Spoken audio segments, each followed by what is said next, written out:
You're listening to Elevate, the official podcast of Elite Agent magazine for real estate industry sales professionals, property managers, and leaders. Each episode, we bring you behind the scenes coaching, news analysis, exclusive interviews, technology, and more to help you list more, sell more, and elevate your results. To subscribe to the magazine, visit eliteagent.com.au/subscribe. Here is your host, Samantha McLean. Hey, Samantha McLean from Elite Agent. If you've heard the term pixel a lot lately but haven't got a clue what it means, then this podcast is for you. My guest this week is Emma Barr, the founder and director of a digital marketing company called iLeads.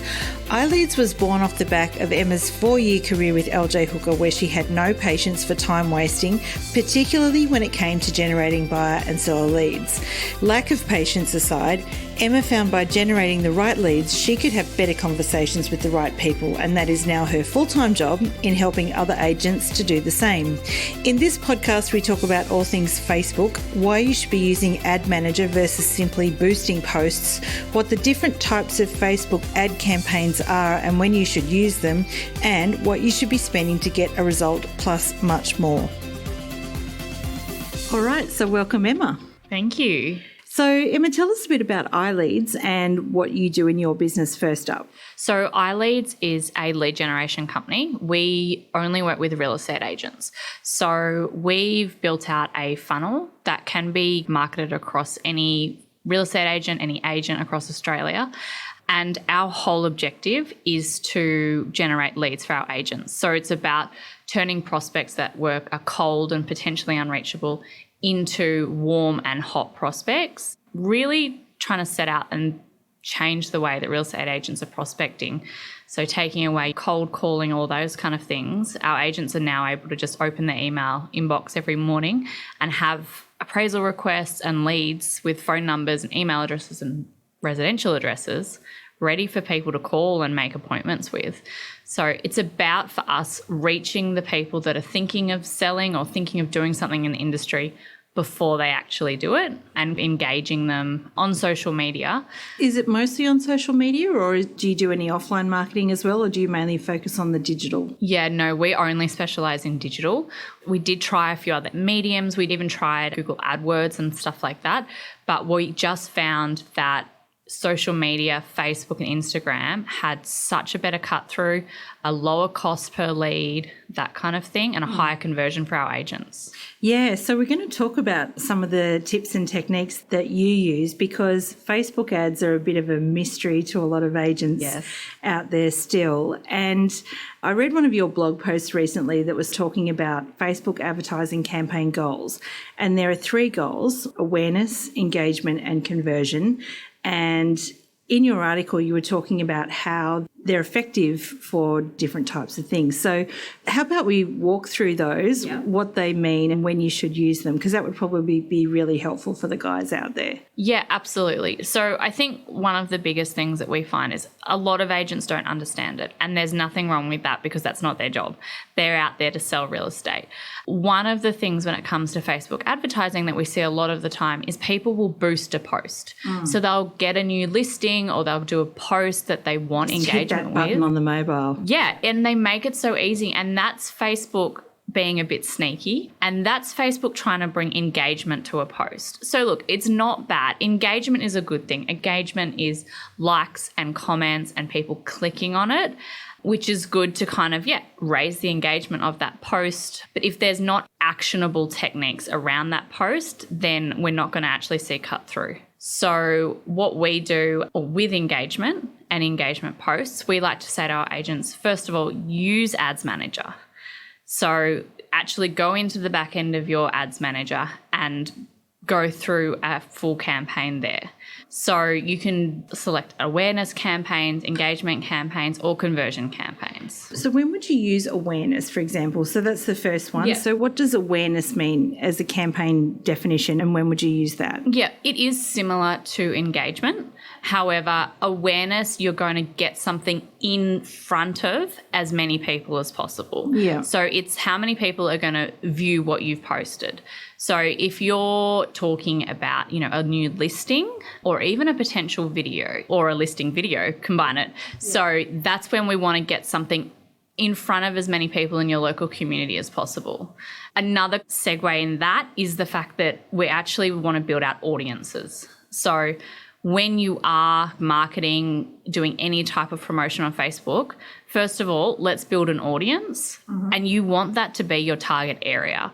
So there's no point in building an awareness campaign around one of your posts if it's going to the whole of Sydney, true. or the whole of Brisbane, somewhere like that. You want to make sure it's in your target area and going to the people that you want to reach. So an awareness campaign can be great around, a new auction video, a new listing video, even if you wanted to bring awareness to a post that you've done about one of your local businesses in your area, something like that. I heard somewhere too that awareness is a little bit underrated in that sometimes your cost per person that you reach can be a lot lower than, say, using some of the other goals which we're about to talk about, like conversion and stuff like that. Absolutely. So it will be lower. Again, with awareness, you're going to get a lot of people seeing it, but you're not necessarily going to get people actually clicking through or that kind of thing. And that's how Facebook's going to measure it. And that's the kind of the metrics that you'll see behind the scenes. So it will be cheaper and you are going to get that reach. Yeah. So it's great for promotion of videos, local activities, things like that. But when you are measuring things and measuring your campaigns, cost per clicks, those kind of things, there are better campaigns for that. Okay, so let's talk about some of those. So if I was marketing a specific property now or trying to find a buyer for a specific property, what sort of campaign would I use for one of those? The best one to do would be a conversion campaign. So you're going to measure things. You're working on behalf of a vendor. So you are going to want to show them a cost per click, how many clicks they're getting through, how many people we are driving from social media to their property. So a conversion campaign. Facebook will actually show you a cost per click, and that will be higher than your awareness and engagement campaigns, but it will still generate a lot of really good traffic to your listings. Yeah. So say I was marketing a specific property on behalf of a vendor. Yep. And I'm setting up my Facebook ad. What does that ad actually look like for best practice to get the most cut through on Facebook? Yep. So you want to obviously utilise your photos. So you've got professional photos taken. First of all, utilise those. The second thing would be is to have a link. So where are we driving people to? A lot of the time we'll drive it straight back to the agent's website. So you've got a link in there. A little blurb about the property. I like to tell our agents to use less than 90 characters because you have such a short attention span of someone who's scrolling through their Facebook feed to actually get them to click that button and, view the property. So we're going to have a little bit of text, a link, and then property images. You can have as many images as you want because they'll come up and they'll scroll across. So the reason I like to have the link in is because it's big and the images will come through and you can click straight through to the property. So no distractions. No distractions. That's what's going to capture someone's interest. Yeah. So speaking of distractions, like Facebook is an incredible distraction, so you can see posts, let's say, from your family, from your friends, what someone's eating for lunch, and then a property. And I've heard this term thumb-stopping content quite a lot. What are your tips for creating thumb-stopping content? So we've got our ad out there, distraction-free. What makes someone stop on a property? It's all about the imagery. Again, comes back to also testing out those images. So a little tip I like to use is, first of all, Facebook is blue and white. It's really simple. But if you're going to use colours that are similar to Facebook, it's going to be easier for it to blend in. So you want your images to really pop. So if you've got some beautiful sunset photos of a property, dusk, all those kind of things that are going to really make it stand out, that's what's going to stop people from flicking through and scrolling past. Yeah. That's the biggest thing. But also to test out your images. So again, another thing that we see a lot of people doing is putting up an ad or a Facebook post and putting money towards the campaign and not actually getting conversions and then almost giving up. So when we do our campaigns, everything is split tested and optimized. So this image hasn't necessarily converted well. Well, let's try one of the kitchen or the backyard or the swimming pool. Let's see what's going to convert best, because again, the audience that you're appealing to may resonate better with one image than another image. Do you guys find that you get into an area where a particular property will appeal to a particular demographic and you'll deliberately go down that path of, I think this will appeal to millennials, I think this will appeal to older people, I think this will appeal to families? And how do you approach that? Yeah, absolutely. So I think straight away agents know when they list a property who it's going to appeal to. If it's got heaps and heaps of stairs and no elevator, straight away you're cutting out a segment of the market. If it's got a pool, maybe it's perfectly suited for a family. So when you are building out your campaigns, you build out an audience of who you want to target. And there's so many targeting capabilities. We can target people on how many kids they have, their age, where they live, almost what they eat for breakfast. Almost, but so much targeting capability. So I feel like our agents, when they're designing things, they already know who they're targeting. And so it makes it really easy for them to actually build out targeted campaigns. And it doesn't necessarily mean there can't be more than one audience that they're targeting for a certain campaign. They can target multiple audiences. Yeah, but that's where your split testing comes in, right? Exactly. Yeah. So a lot of properties can appeal to multiple buyers. So, but again, let's build out a targeted audience for some families. Then maybe you're going to target people that potentially have kids that have moved out of home. Those kind of things. Absolutely. So let's move on to the slightly trickier topic of using Facebook to find new vendors, or even let's talk property management. Yeah. What do you think is the best sort of campaign to do that? So the campaigns that we run is a conversion campaign. So this is conversion again, but... Conversion again. Yeah. The way we position our agents is positioning yourself as a market leader and someone that's willing to give information for free without requesting anything back. So that's another thing that agents, I think, sometimes can get confused about, is it's not all about self-promotion. It's about actually giving something to your community so that you're able to kind of connect on a deeper level. So when you are trying to reach buyers and sellers and owners, you're positioning yourself as that market expert. So the biggest thing that we like to focus on is, where are you actually directing those people? What are you asking them to do? For our funnels that we build out, we actually drive people to a dedicated built funnel and landing page, because it's so easy to sometimes build out marketing posts and ads and campaigns that are directing people to your website. As soon as a owner clicks on your website, you kind of will find that they'll click away and they'll look at a property that you've got on the market. They might have a look at your profile, but you haven't actually captured that person's information. So our funnels are built out so that we actually are capturing those people's information. So that's a really big takeaway, is, where are you sending these people? What is the actionable thing that you want them to do? Do you want to capture their information? Are you going to give them a report? Are you going to give them a free ebook? What are you going to give this person that they are willing to give you their information? Yeah, so it's an exchange of value, if you like. Exactly. So you give me your email address and I'll give you something that is... Yeah, of value to you, and also getting a conversation started.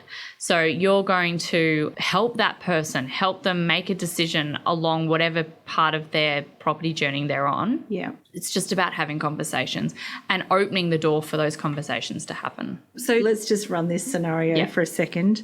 You've got a great landing page set up, and somebody comes along from Facebook and looks at your branding and says, yes, I want to know more about that agent, comes in, clicks on it, puts their details in, and you get an email pop up in your inbox that says so-and-so have opted into whatever it is. What do you do then? Our belief is pick up the phone. Yeah. It really is what we've seen across the board. The longer it takes an agent to pick up the phone and actually make contact with that person, the lower the conversion rate will be. Yeah. So it doesn't have to be a salesy phone call. The people that are opting in, think about what they've opted in for. So if they've just downloaded your ebook, they've just downloaded a report from you, pick up the phone and just say, hey, Mary, thank you so much for opting in. Your ebook's on the way. If you have any questions, please don't hesitate to give me a call. It doesn't have to be a I want to sell your house kind of phone call. So, being really genuine and just thanking that person for taking the time, giving you their information. And then you've got the opportunity to follow up in a week, follow up down the track. You've now got this person's information. So they then become part of your database and you are able to obviously make touch points with them over time. Yeah, then you can call them and say, like, how many kids what are you looking for? How can we help you? Are you selling? Are you buying? Do you need to rent your place out? Those kind of things. So it's having those conversations, but it's being genuine. Yeah, absolutely. Yeah. It sounds too to me like if you're a full service agency that you probably should have multiple landing pages too. If you want to target your ads, most agents' homepages have got listings and things like that on the front of them. So it's very confusing about what the person should do once they've clicked on your ad, right? You could have a landing page for owners. You could have a landing page for investors and different types. And you're going to have different Facebook and social media campaigns targeting those different people as well. Yeah. So something that a buyer or a seller or a landlord's interested in is not going to appeal across the board. You will get people that opt into different campaigns. Like we often, and I'm sure agents see it all the time, get people posing as buyers that are actually sellers. They might be 3 to 6 months away from becoming a seller, but they are going to start as a buyer because they're probably looking to move, upgrade or downgrade or move on. Yeah. And this is what you've been referring to as a funnel, right? Because you've said that word a couple of times. Yeah. So a funnel is...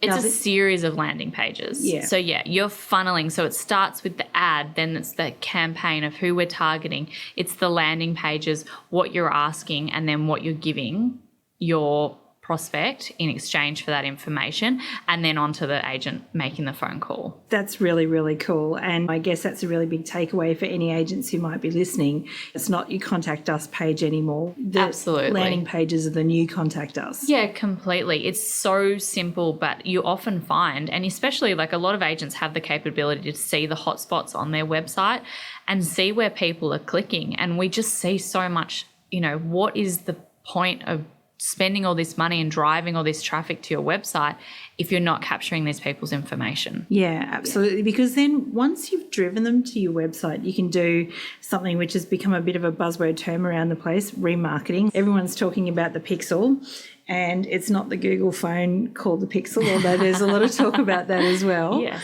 So can you, in simple terms, just for the guys out there that might not understand, what is a Facebook pixel and what does it do? Okay.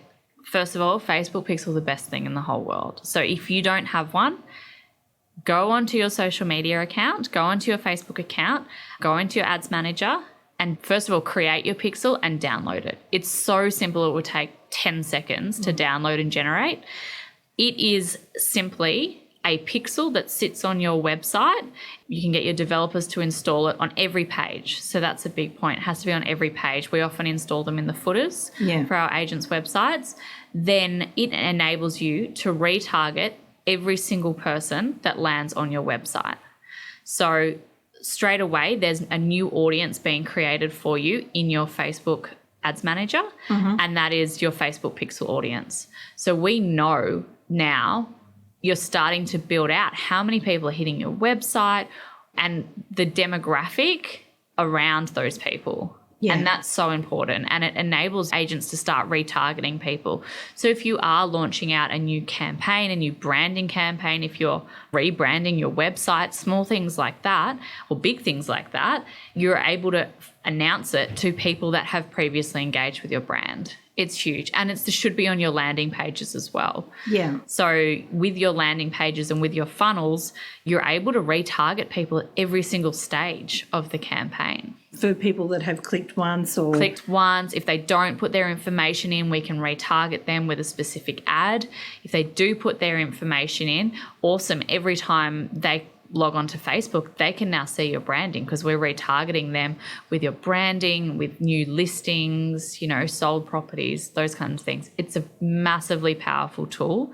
And I think the average that people in Australia use Facebook is about 6 to 8 hours a day. Yeah, it's something, I know it's a crazy statistic. It's ridiculous. Yeah.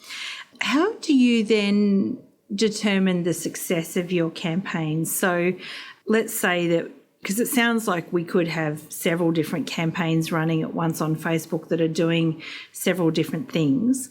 And a lot of people say too, and I think I read this in one of your articles as well, that Facebook is the new letterbox drop.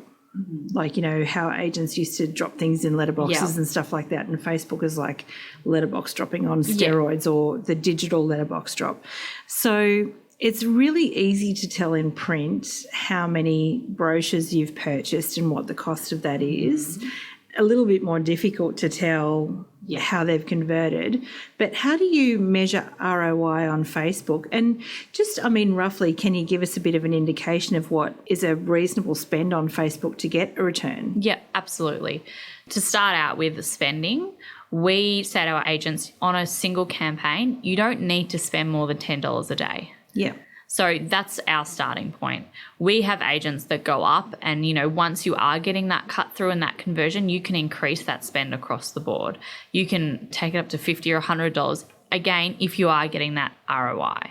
So $10 a day, massive. You don't need to go more than that to start with. That's just a cup of coffee. Exactly. And a donut. Exactly, yeah. Yeah. Just make sure you stop it or put an end to your campaign, otherwise it will run continuously until the end of time. So $10 a day, great place to start. With measuring it, it does get a little bit more tricky. We are going to find that different campaigns are going to have different things. So going back to our awareness and engagement campaigns, we like to say that a really good metric that we aim for in our campaigns, if you're getting an cost per engagement of around 10 cents or under, you are absolutely smashing it out of the park. Yeah. So that's one of our business's KPIs. That's where we like to get to. Cost per engagement of 10 cents or under. So if our agents can work to that, they will be doing really, really well. And that means that the people that they're targeting in their audience are really engaging and, you know, really liking what they're putting out there. Because Facebook does reward content that people will engage with. 100%, exactly. Yeah. So with a conversion campaign, we again like to go for a cost per conversion of around $1 or under. Again, that's a really good point to aim for. So a conversion can be a cost per click. So if that's how you're measuring your campaign, so that's great if you've got a new listing, auction campaign, that kind of thing. Or again, if you are trying to send people to a funnel. So if you're targeting those homeowners, those landlords, if you are trying to kind of get them, if you're going for a cost per click of $1, again, you're making contact with the right people. Yeah. I mean, even under $3 for someone starting out, you're doing a really, really good job. Yeah, because again, Facebook works on that reward system. And Facebook will help you. Yes, they want your money, but also they will help you. So if you've got quite a broad audience and you are finding that you're not getting a lot of clicks or you're getting a few clicks, Facebook will help you refine your audience. And it will say, okay, it kind of takes into account, right, well, we're only getting clicks from, you know, the age group of 35 to 45. So it will start targeting people more because it wants more people to click through to your campaign. Yeah. So your money will get spent.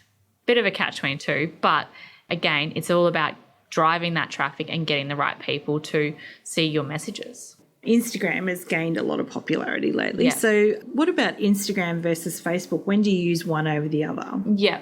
It's great for us. We do split test again our campaigns across both mediums. We haven't found the cut through on Instagram as good as it has been on Facebook.